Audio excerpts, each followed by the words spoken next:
This video is a short discussion about complex trust. Let's define first what a complex trust is. A complex trust is a type of trust where you can't identify it either as simple or compound. The arrangement of the members and joints form a complicated framework in such sense that the method of joints and sections don't help in analyzing the structure. Okay. Let's look at this. Okay, an example of a complex truss. Um, for this truss, you cannot use method of joints or method of sections. Why? Because when you analyze a joint, you have more than three members, no? Except A and D. But after that, more than two members na. Like if you analyze joint A, you can solve for members EG and you can solve for the forces of members EG and EB. And at joint D, you can solve for the force of members DC and DE. But after that, you can no longer proceed to the next joint. Okay. More than two members are connected na. I mean, with unknown forces. No? And we only have two conditions of equilibrium to use. So, di pwede.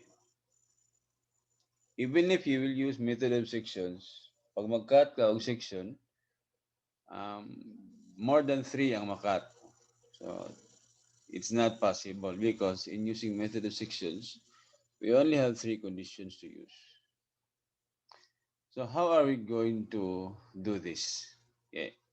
How are we going to analyze this type of trust? Okay. Now, sa complex member, we have this one, method of substitute members. So, um, what's the meaning of this method of substitute members? Okay, so let's have this procedure for analysis para you can understand this one about substitute members. So, the first step is determine the reactions at the supports of the truss. Okay. You can do this by using the conditions of equilibrium. Summation of force X, summation of force Y, and summation of moment at the support. Number two, imagine how to analyze the truss by the method of joint. By, this is what you will do. It's a method of substitute members. Removing a member from a joint with the three members, you remove a member and then replace it by an imaginary member elsewhere in the truss. Okay? Okay. So, mag-replace ka o imaginary member. No? So, we'll discuss more on this sample problem. Next is determine the forces SI prime in all members due to the external loads using joint method or method of joints. And then after that, remove the external loading and place equal but opposite collinear unit load on the truss at the two joints from which the member was removed. Okay. We'll discuss in detail sa sample problem. And then determine the force small s I in each member due to the unit load. And then if the effects of the above two loadings are combined, the force in the ith member of the truss will be S sub I is equal to S sub I prime plus X times S sub I, small s. This one is force member or member of a force of the member due to external load and the small s is force of member due to the real load. But of course, this is not the true. This is not the true value of the bar force. Okay, this value was derived using substitute members. Now, this equation can be applied on the imaginary member, the substituted member that replaced the removed one. Now, since the imaginary member does not actually exist on the original truss, so SI, the force of this member is equal to zero. Zero siya, kaya wala man siya exist. So we will equate this one to zero and we can solve for x. Then x can be determined. So once makuha ang x, this is the last part. Use the equation, this one, to find the force in all members by substituting the value of x obtained in the previous step. Since all the other members have this value, Si prime, as well as this one, Si, using x, makuha na to ang true value sa bar force of all members. So, we are going to solve a sample problem and we're going to follow this procedure step by step. Here's the problem. Determine the force in all the members of the complex truss. State if the members are in tension or compression. Okay. So, kung i-check ang stability and determinate na statically determinate. But as you can see, all the joints have three members connected. So, therefore, you cannot use method of joints. If you will use section, every time mag-cut ka, you will pass through more than three members. One, this one, and another one. More than three members. Hindi pwede. So the first step is determine the reactions at the support of the truss. So we have this one, and since C is a roller, there's only one reaction component perpendicular to the surface. No? So vertical. For A, since hinge duha, no? Perpendicular, and the other one is parallel sa surface. And let's use conditions of equilibrium. Let's start with summation of moment at A so that we can solve for RC. Counterclockwise positive.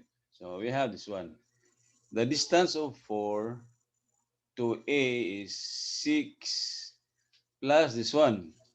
What's the value of this? By trigonometry, tangent of 30 is y over x. So therefore, y is equal to x tangent 30. So this one, this distance is 3 tangent 30 plus 6. Yeah, this one. Negative 4. Kay clockwise man. Distance is 6 plus this one. 3 tangent 30 plus RC times 6 equal to 0. And you have RC equal to 5.1547. Positive, therefore, upward. Yeah? Correct siya as assumed.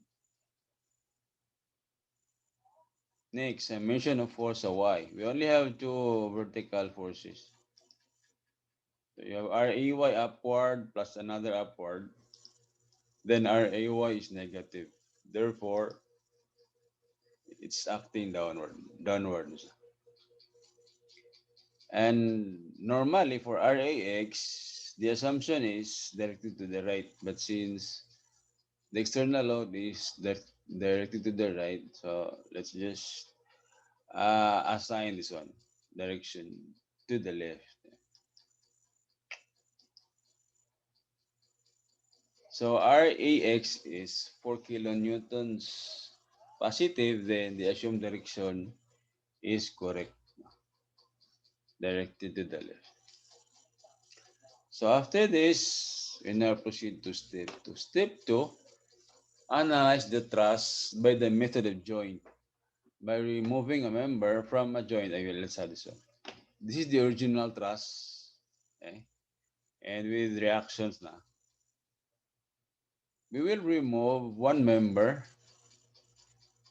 from a joint with three members. Now all of these joints have three members connected. So it's up to you what member you're going to remove. Okay. So after removing the member, replace it by an imaginary member elsewhere in the truss. Okay. Sige. For this one, let's remove member CF. Okay? Okay. Let's remove this one, member CF. So the result is joint F and joint C now have two members connected lang. Now, after removing member CF, let's replace it by an imaginary member elsewhere in the truss. Okay. Para ma-maintain ang criteria sa determinacy, no? Para determine it, statically determine it. Now, the imaginary member could be AE, CE. At least a joint F still has two members connected. Or AECE or BF. At least joint C has only two members, BF or BD. Okay? So, it depends on you. Okay? It doesn't matter kung saan na member ang i-add nimo. Okay? Now, let us say, let's have this imaginary member, AE. Okay? Okay, so we remove member CF and we add this imaginary member AE. So with this, we can now analyze this truss using the method of joint. We can start at C or F. Ba? So, okay. So let us determine the forces in all members due to the external loads using joint method. Okay, so we have this truss. Okay. We can start with joint F or joint C. Suppose let us start with C. By inspection, sa joint C, you have two members, CD and CB. Now, if you consider horizontal forces, there's only one, the horizontal component of CB. No other horizontal force. So, therefore, walay mo resist sa horizontal component sa CB. You only have one force. So, therefore, BC is 0. Okay, wala may lain mo balance. So, 0. So, kung 0 ni, therefore, ang force sa CD is downward. Kaya upward man eh. Upward man ang reaction. So, downward siya to maintain equilibrium. So, pag downward, it means compression. And the magnitude is just equal to RC.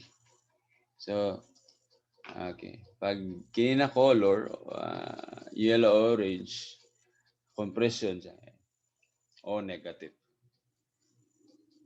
Okay. So next is, let us say joint F. So joint F, you have two members, but you don't have any external load.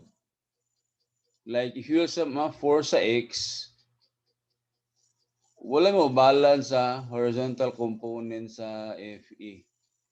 Therefore, FE is 0.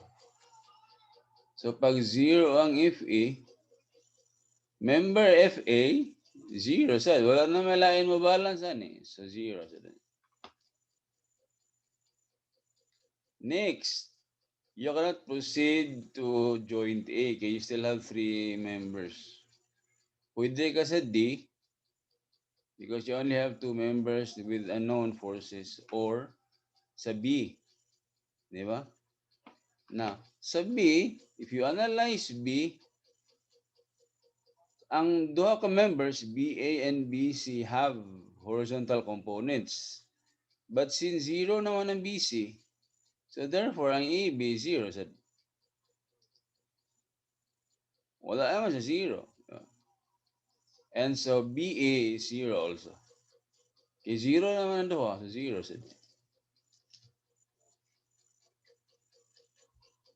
So we only have three members to solve. DE, DA, and EE. Okay. Now, you can proceed to either of the three joints, A, D, or E. Okay, duha na lang ka for like A. You only have two members, EE, ED. Sa D, you have DA, DE. Or sa E, you have ED and EA. It depends on you. Eh. So, sige. Let's consider joint D. So, sa joint D, compression ng DC, compression. Therefore, upward siya. Okay. This one. Yeah. Upward. Compression towards the joint. And 45 degrees niya guys, 6 by 6. So, 45 degrees. So, use conditions of mechanics. Summation of force X. Horizontal component of DE is directed to the left, so negative, as well as DA directed to the left. Okay. And then summation of force of Y. For DE, it's upward. For DA, it's downward. And you have two equations with two unknowns. You can solve the forces using elimination. You can use a calculator. Mode 5 if you are using Casio na calculator. TE and then DA. Okay, pag blue color, it means tension. Pag the other color, it means compression or negative. So, we now have DA and DE. So, what is left is EE na lang. Okay, so you can analyze joint A or E. Okay, suppose let's analyze joint A. So, joint A, we have this one. Vertical, downward, left, and then EF 0, EB 0, ED or DA, same lang, tension siya. And then this one, FAE, assume ta na tension. Pag unknown pa ang force, assume ta na tension. Okay, so instead of getting the angle, instead of getting the angle, we can make use of components. So the component of FAE along X, we will denote it by FAE sub X, and then for Y, you have FAE sub Y. So when you sum of force along X, instead of FAE cosine angle, we'll just denote FAE sub X. FAE sub X plus horizontal component of ED minus 4. Positive siya, therefore, it's directed to the right. And for Y, FAE sub Y.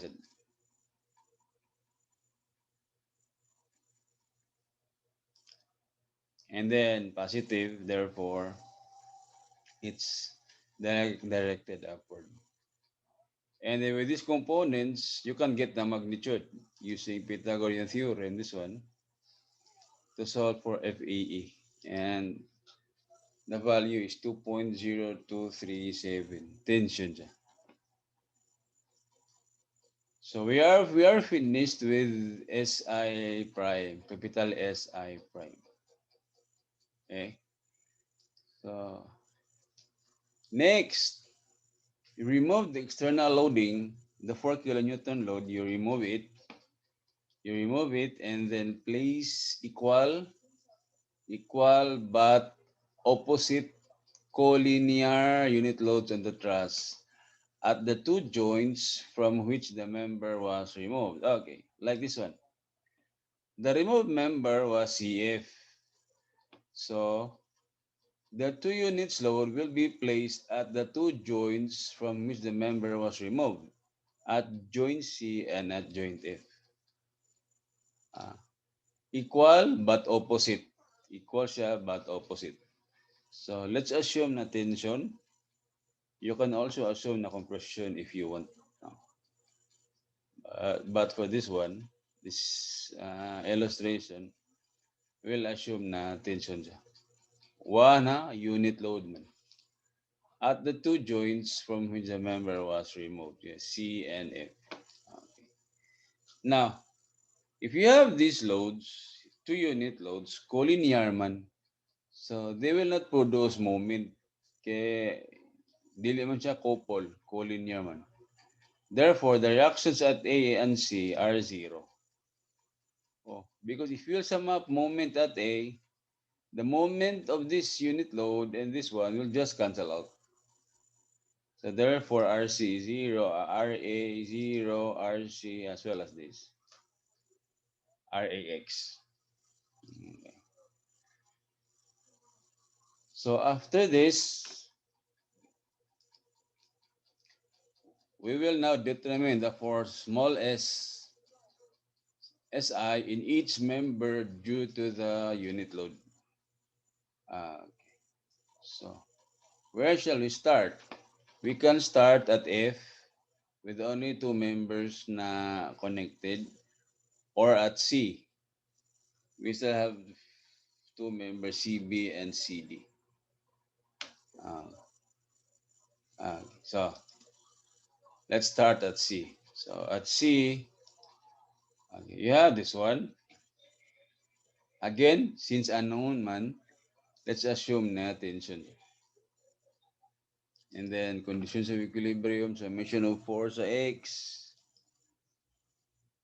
You have this. The angle of 1 is 45, no? Kaya 6 over 6. So 45 degrees. And we can solve for CB.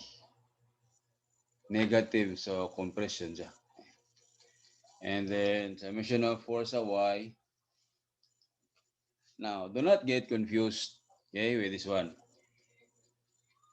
I put positive because from the first assumption, CB is tensile man.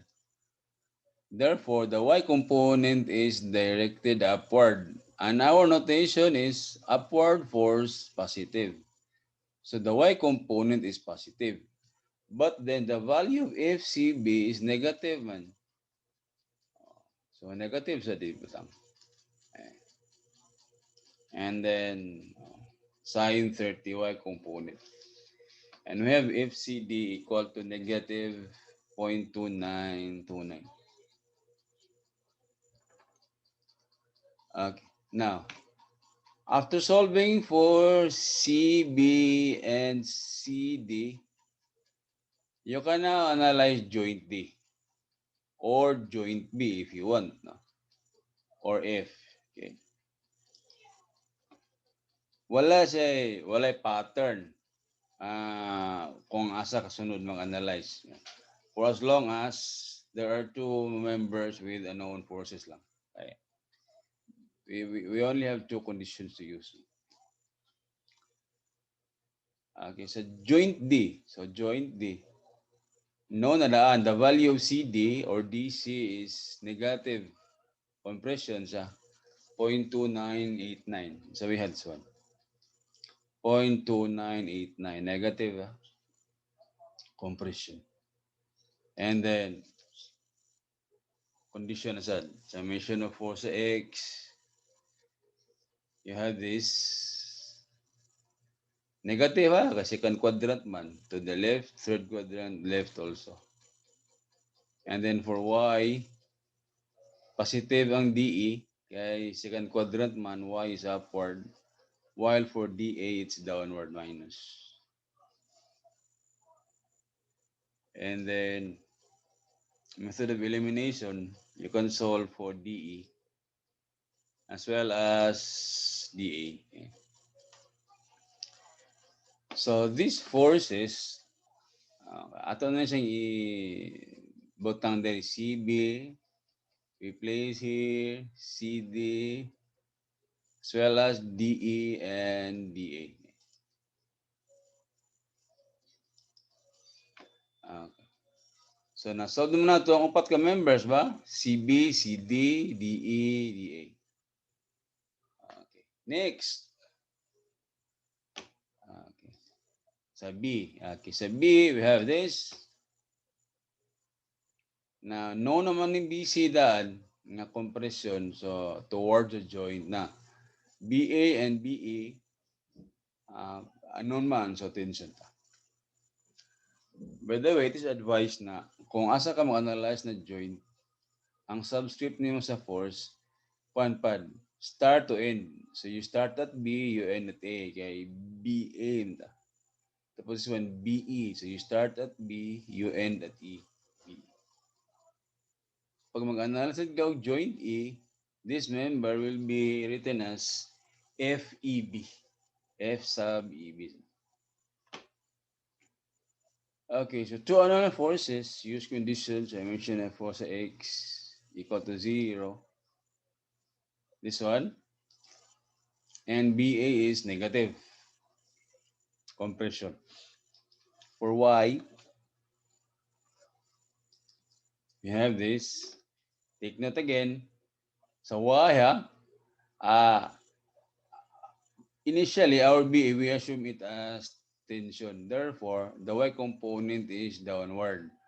That is why negative ni siya. Kaya downward may initially. But since ang value niya is negative, so we put the correct sign, negative.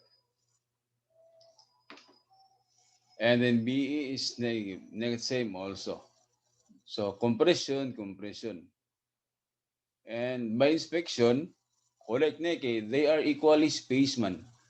120 degrees each, 120 degrees, 120 degrees.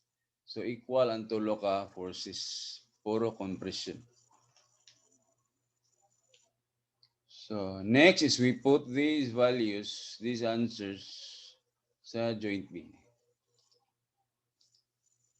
Okay, this one, no? Now, 0.8165, 0.8165. Uh, we now have three members left. FE, FA, EE. So, at joint F, so at joint F, we have this. And condition, masolve na to ang FE. Negative, meaning compression, and then summation of force sa Y. Okay. Take note again, na I put positive because initially it is assumed as tensile, so the Y component is upward, mo ng plus yeah. But using the correct sign, which is negative.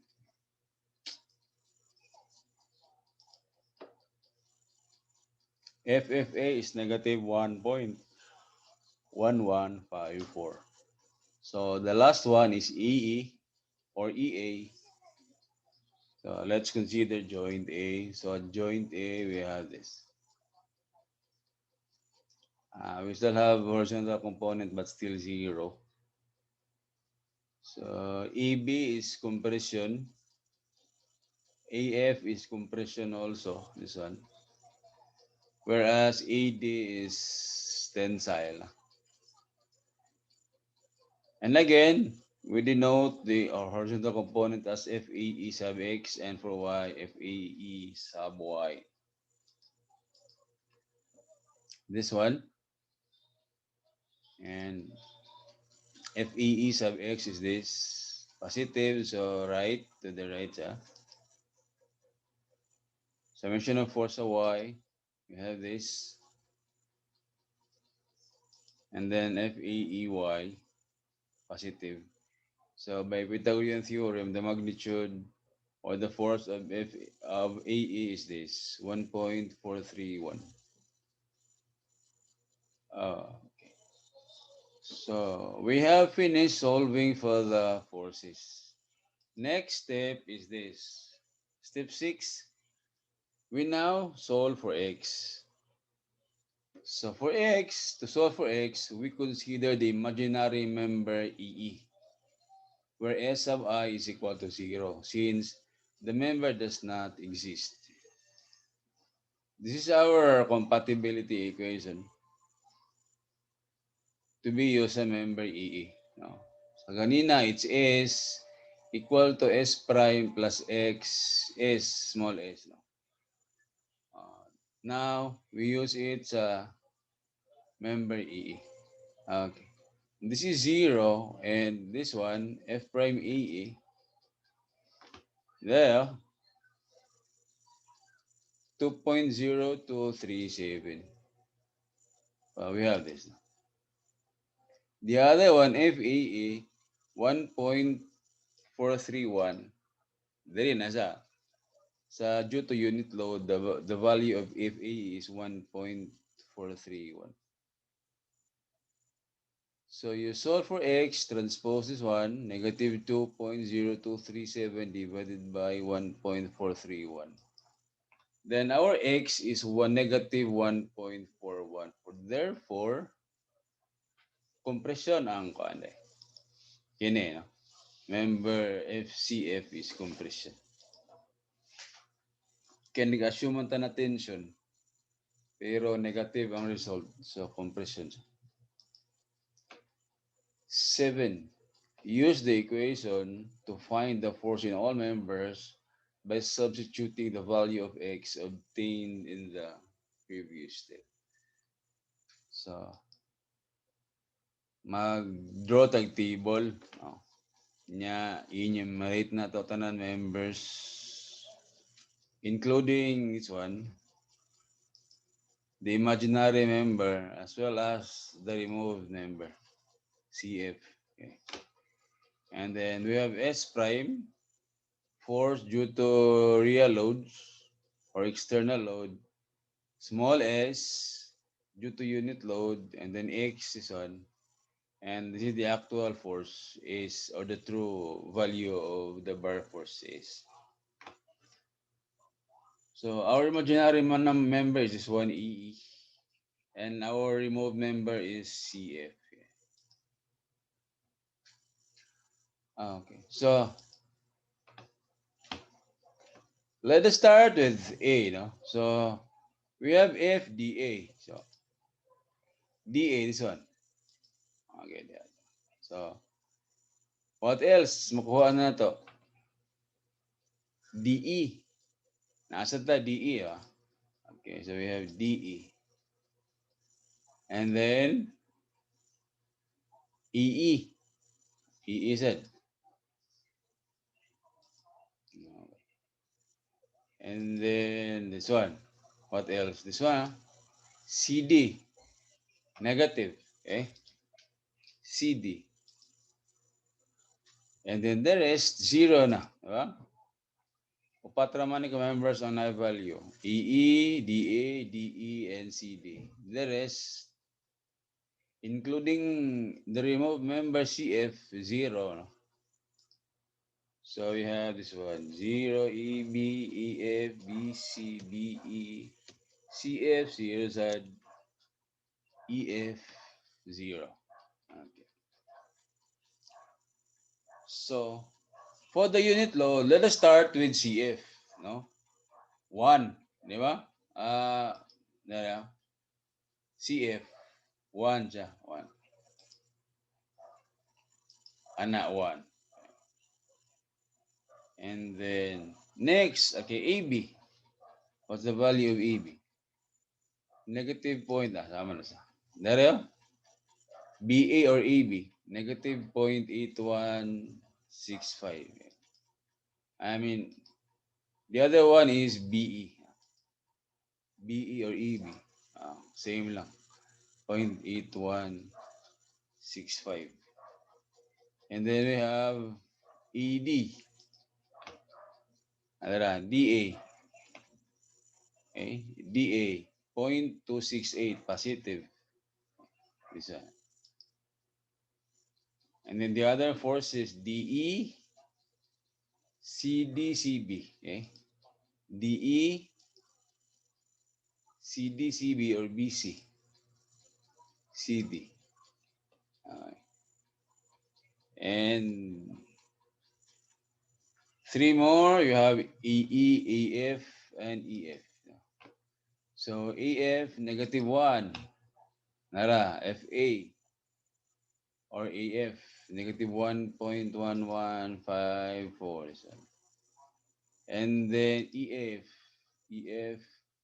negative 0.8165, and AE, 1.431.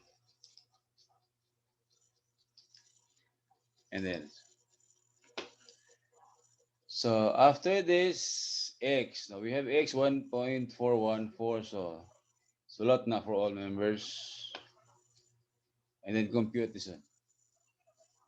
S prime 0 plus negative 1.414 times negative 0.8165. Just follow this one. S prime plus X times small s. You have this. Below, so tension, and up to member EF. This one. This one, the imaginary member, it should be 0. Eh? 0 siya. Okay, wala man siya exist. And then EF, so CD. This one, CF, negative. Compression sad. Okay, gikan sa X, no? Kaya gi-assume ta nato nga tension. Pero ang nakuha, negative man. Therefore, compression siya. Dara. CF. And then DE. And then EF. Okay. Do not get confused. These values are getting determined using this one, this relationship. S prime, capital S prime plus X times small s prime. And you have this. So lastly, plot na to ang forces sa taas. Muna ang atong truss. Okay. Ang reactions, by the way, is unchanged. Unchanged siya because pag-apply sa unit load, ang atong reaction zero, manggod. Zero. So, um, oh,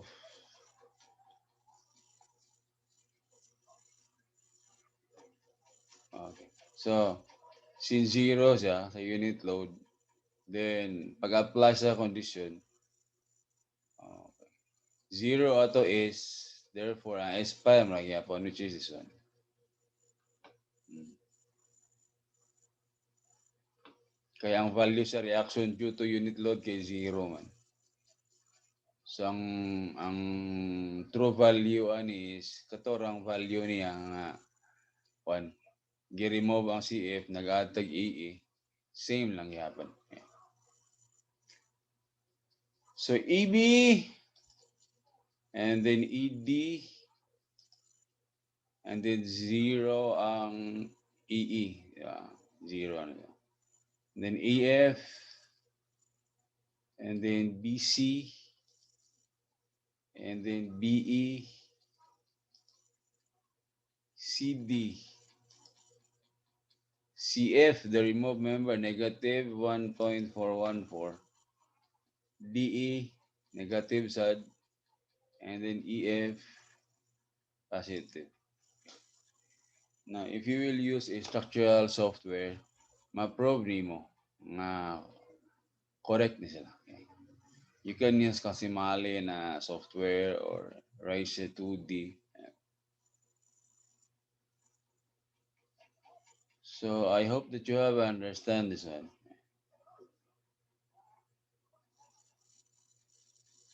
I mean, you have. I mean, I hope that you understand this one, this equation.